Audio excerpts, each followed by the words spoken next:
All right, take your Bibles and go with me to the book of James. It's going to be a few minutes before I get there.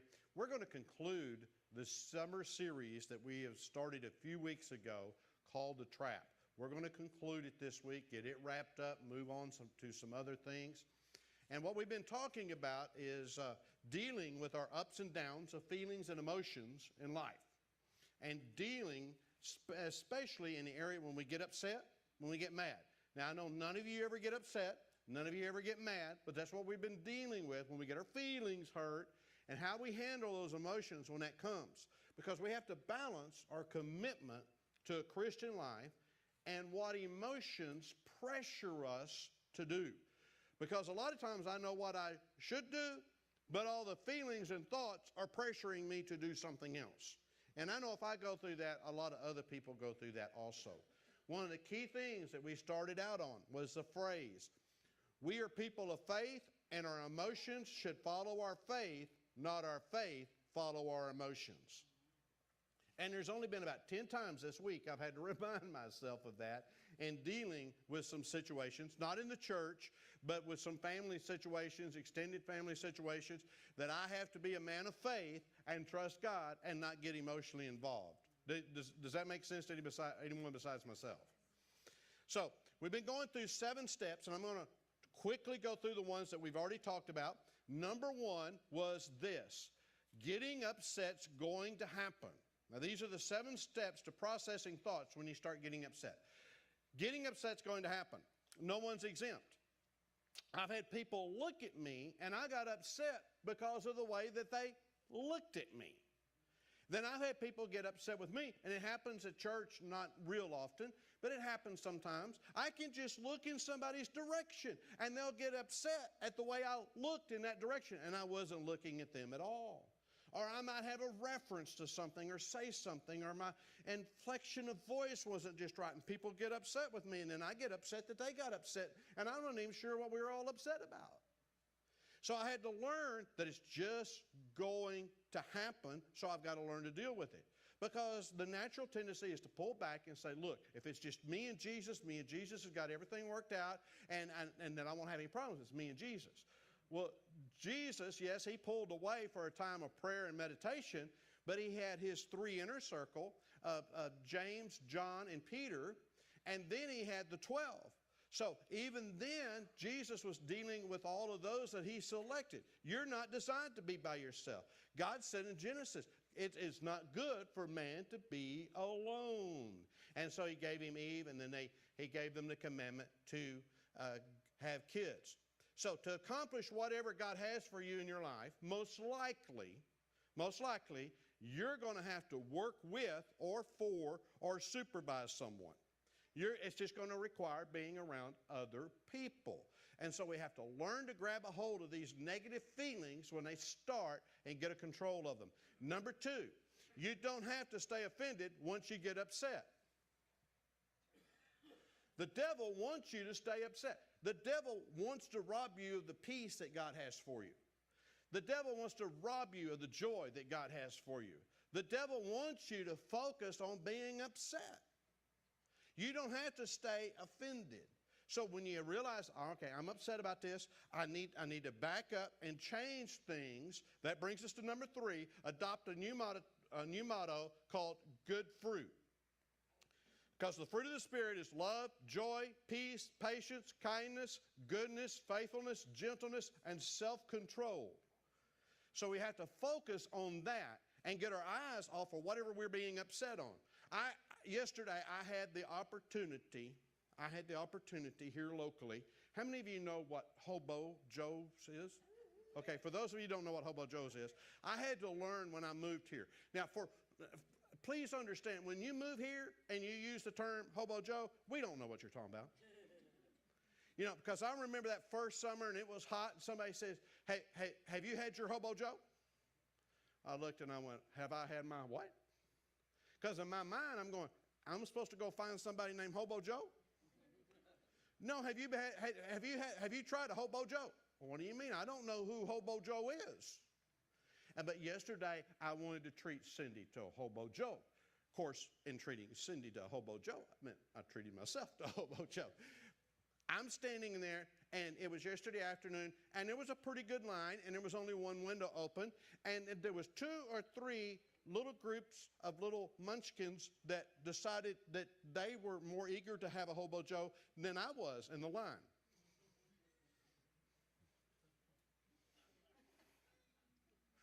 Now, I wanted to say, "Get thee behind me, you little rugrats." But then I got to thinking, these are precious little kids that are getting their treat of a snow cone. If you didn't know what a Hobo Joe was, it's a snow cone. Getting their treat of a snow cone on a hot day, and it's making a lifetime memory for them to have a Hobo Joe, and I needed to shut up, simmer down, step back, and let those 4,000 kids go in front of me. Actually, it was probably only 8 or 9, but it seemed like that. But isn't it silly how we get upset at the most wonderful little stupid things?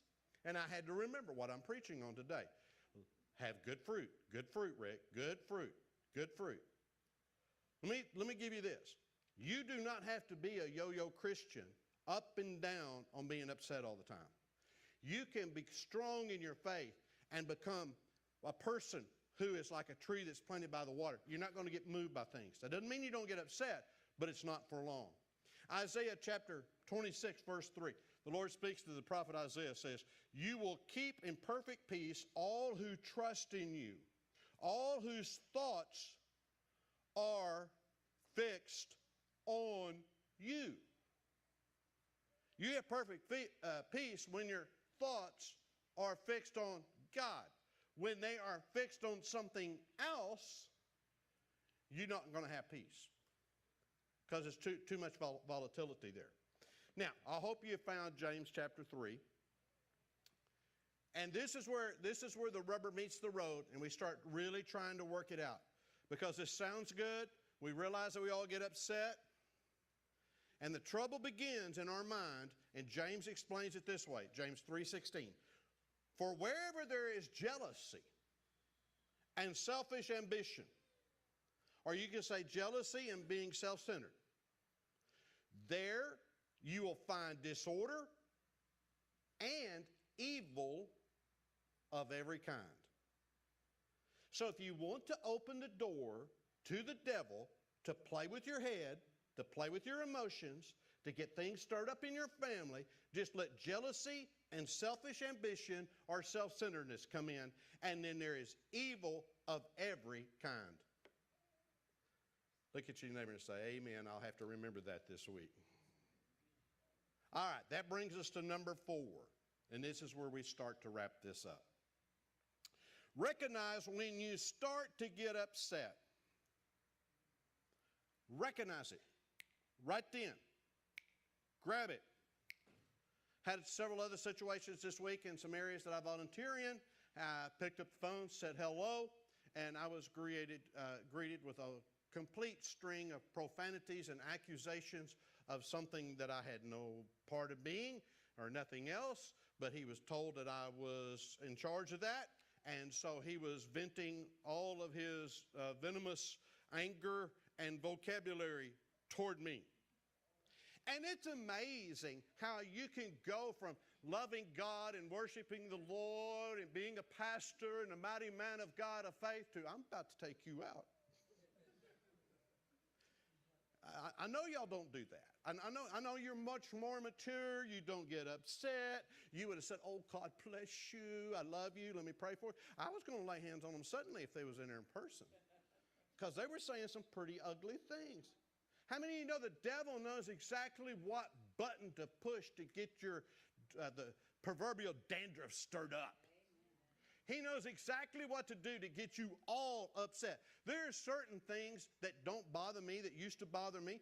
Then now they bother Cindy. Now there's some things that bother Cindy that doesn't bother me at all. And then we get kind of trade off, and so we can kind of balance one another out and help one another, because you got to grab it as soon as you start getting upset. And if you live with someone, you know immediately when they're starting to get upset. And sometimes what we do is we don't get upset and even until later. I've done that. Mr. Calm, Mr. Cool, Mr. Collective, handle it well. Then sit down in your recliner, lay down at night and go, Wait a minute, what do they mean by that? Wait a minute, no, that's not right. That's not right. That's not right. I think I'm going to call them right now. And you start letting it build, and start letting it build, and start letting it build. And before too long, it's starting to take over your mind. And you got to remember that you have a motto called new fruit, and you're going to have to let it go. Let it go, let it go, let it go, let it go. Number 5 is this. You're going to love this one. Perceived hurt. Perceived hurt. Christian counselors estimate that around 40% of all of our hurts and being upset in life are simply perceived in our own mind. Why? It's because the situation touched a nerve, brought back a bad memory, reminded you of a bad relationship, bad deal, an old hurt, and all of a sudden, here you go. You get swirled in, and then there's this trap here that just wants to grab you. And you have to say, no, I've got new fruit, and I'm going to let it go, and I'm not going to go there anymore. It's over with. It's done with. I don't care what I should have done. Don't care what I could have done. I'm just not coulda, woulda, shoulda. I'm not going to do it. I'm not going to go back there. I'm moving forward in Jesus.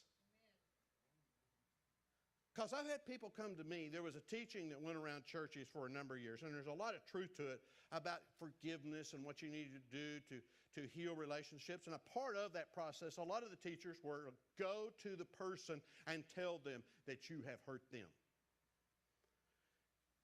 I found out that I went to people that had not a clue that they had ever hurt me or upset me, and because I told them that they had hurt me and upset me, they were now hurt and upset that I told them that they hurt and upset me. And then the same thing, somebody would come to me, well, when you preached on this, you just made me mad. When you said this or prayed this on me, you just made me mad.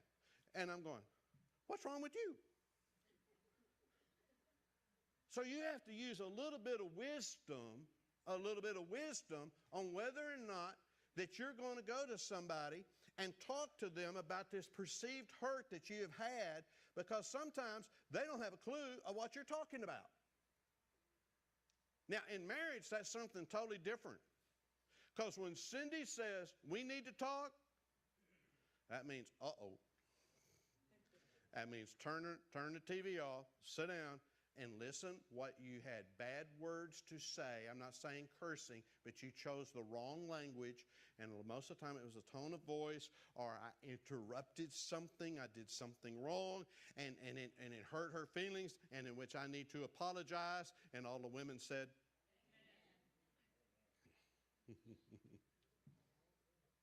So in a marriage, it's a little bit different. But when you start getting into business relationships, if your boss has upset you, I would not suggest you walk in tomorrow morning and go, you know what, you have just upset me.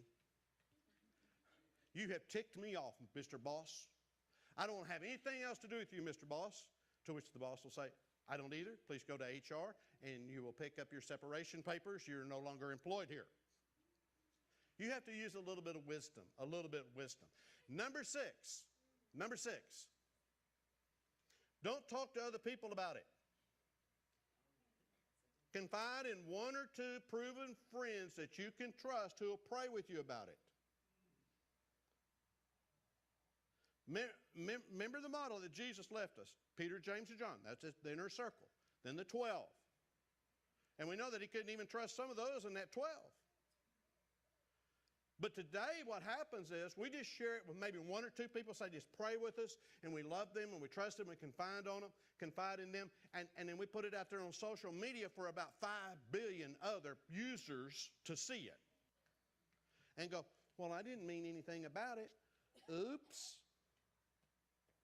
There's some things you don't need to talk about publicly. Look at your neighbor and say, I know somebody he's talking about. And I'm not going to get upset that he's talking about it. Y'all are not as quite encouraged about that as I thought you were. I thought you'd be really encouraged. Going, that's right, Pastor, man. I haven't never put anything out there. A little bit of confession. There's been several times I've written post and then deleted it before I posted it, because I go, that's going to upset some folks. And there'll be one voice in my head go, Yeah, and they deserve it. And one voice would go, leave it alone, Rick. And so it's like, post, delete, delete, post, delete. And here's what I do. Put it down, walk away, come back to it the next day. And then, if I'm still upset, I can reword it to address some injustices that might be done and not personalize it.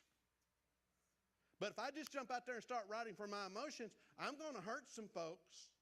And they're going to be upset at me, and I'm going to be upset that they're upset because I don't really care if they're upset. Then that's going to upset other folks if they're upset. And then we're all going to be upset. And then first thing you know, we don't like any of us. Y'all okay? All right, number 7. You'll love this one. Your time is too valuable to hang around people who are just going to pull you down. Keep your eyes on the promises of God and not on them. Now, I love all of you. Cindy and I, blended family, 4 kids, 4 grandkids. And there have been times in each one of those relationships that we had to define some healthy boundaries because we were hurting them by trying to help them. Now, you can... so many different situations there. But what I'm saying is this. It got to a point in every one of those situations where it was pulling Cindy and I away from God, focusing us at one another, pitting us at one another, and we weren't seeing any success in that situation. And then you go, where's the good fruit? I'm staying up all night. She's staying up all night. We're praying. We're thinking. We're meditating. We've got this battleground of the mind going on. And at some point in time, you have to develop some healthy boundaries around that and say, I love you, but it's like we talked about in the emotional roller coaster. I'm not going to ride the roller coaster with you. I'm going to be here when you get off that roller coaster and you need some help. I'm going to help you. But I'm not going to get on that roller coaster and do all the ups and downs because it's ripping up my relationship with God. It's ripping up my relationship with my wife or your husband. And it's ripping up all the rest of the extended family. And they're saying this is not fair. And you have to call timeout. Does it change your love? You just have to say, I can't be in this situation right now. And you have to do that sometimes with some of your friends. Some of your friends you have to do that with. Some of the guys that I used to play basketball with. God love them. But they weren't real healthy in their spiritual life. They didn't take a basketball bouncing off the end of their nose real well. They didn't take elbows to the chin and to the chest and a few other places real well. And so while I watched them not deal with it real well, it made me not to want to deal with it real well anymore. And so I had to back up. I'm using a silly example. And some of you are thinking, yeah, but I work with these folks. I understand. I understand.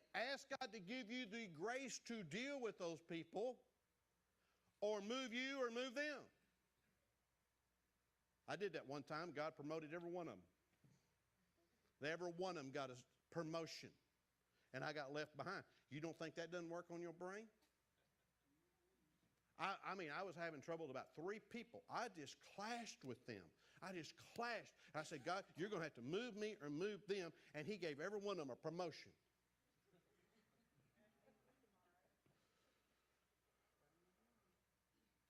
Then I had to go to church and smile and act like I love God with all my heart when I'm really mad at God. And what I had to do, I had to get back on my face and say, okay, God, what's in me? What's in me? Show me. And there was a process there. But you know, in about 6 weeks, I got interviewed for a position, and I wound up being their boss. And then I really had to learn on work and not get upset because they had a lot of things to say about me. You are going to face challenges. You're going to get upset. You're going to get discouraged. You're going to get mad. You have to grab it at the very beginning. You have to choose to walk with the fruit of the Spirit. You have to choose to keep your eyes on the Lord and let His perfect peace come in you. And you have to shine it back out. A lot of times people will just say to me, I'm just caught in this trap of all these feelings of being upset with people and people being upset with me. And it's a trap. It's a trap. Listen. Jesus said this, John chapter 8, verse 36. So if the Son sets you free, you are truly free.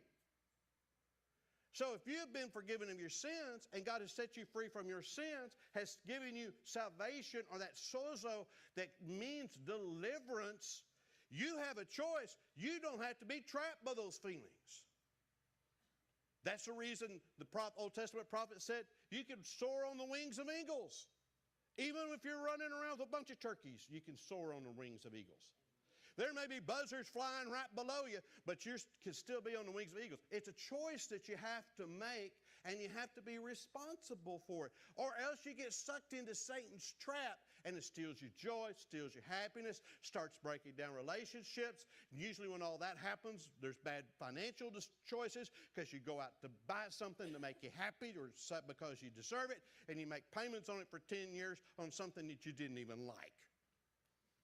And it's a trap. But if you will realize that you can live free and live happy and that it's a choice, you'll be happier than you've ever been. And sometimes you've got to build boundaries. Sometimes you've got to get rid of some friends or put some distance between them. There might be some events you don't need to hang out no more. Okay, God spoke to someone and you didn't like it. There's just some people I don't allow in my life except for on a very limited basis. Not just because of their vocabulary, but because of their attitude. And they're always running other people down. I've got some pastor friends that I have built some boundaries with because every time I talk to them, they're running down other ministers. I don't need to hear all of that. Then I get to thinking, if they're running down other ministers, what are they saying about me when they get off the phone?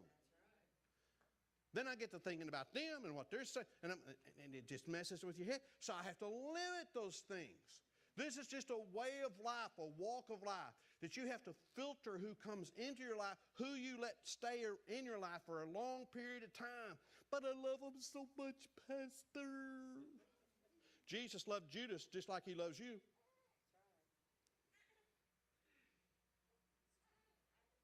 I love them so much, and they're just part of what I am.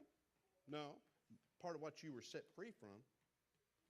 You don't go back to what you were because of the mouth of someone who keeps running off their mouth and keeps making bad choices. I'm going to end with this little description. And when I was in Arlington, this was before I met Cindy, one of the elders in the church there became a good mentor, a good personal friend. And they had a child. They had several children. But they had one child that had made very poor decisions concerning substance abuse. They had spent a tremendous amount of money for all the rehabs. They loved the child as much as they loved all the other children. There were several intervening meetings with the family to help the sibling, to help the child. Then it got to a point, there was more meetings of, okay, Mom and Dad, you got to draw the line somewhere. And to make a very long story short, a parent's love for a child is a parent's love for a child. And that's hard. It's hard to say no. But over several years, hundreds of acres of farmland and ranch land were sold. All royalties were sold. The home was sold. The parents wound up in a government-assisted apartment and a relationship with none of their kids because they kept trying to restore something that they couldn't restore, that only God could restore. They did it with good intentions, with good heart, but they didn't hear all the things of the siblings getting upset, and their choices were upsetting others. And it didn't take time to draw healthy boundaries and set the same guidelines for this one child that they had to all the other children. And so sometimes you have to have balance that's in that. But they got caught in their emotions because one of the things that this child would do was play the "you don't love me" card. And as a parent, when you hear that from your child, you don't love me, you don't care about me, it breaks your heart. It breaks your heart. And you'll do just about anything you can within your power to be able to save that child.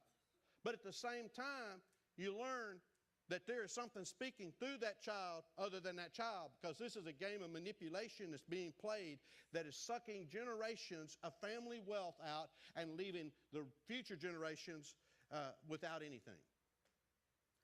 And you have to break that down and say, I've got to draw the line here. I've got to have good fruit, but I got to be firm because this one's pulling me down too much. Too much. That's an extreme circumstance. You may have a brother, a sister, an aunt, an uncle, a grandparent. You may have a kid, a grandkid. You might have somebody that you're working with. You may have a lifetime friend that you need to draw some boundaries with, even though they've been there since 3rd grade. You may need to draw some boundaries with because they're pulling you down, and it's past the point of you just being nice to them and trying to help them. It's pulling you away from God. Am I making sense to anybody?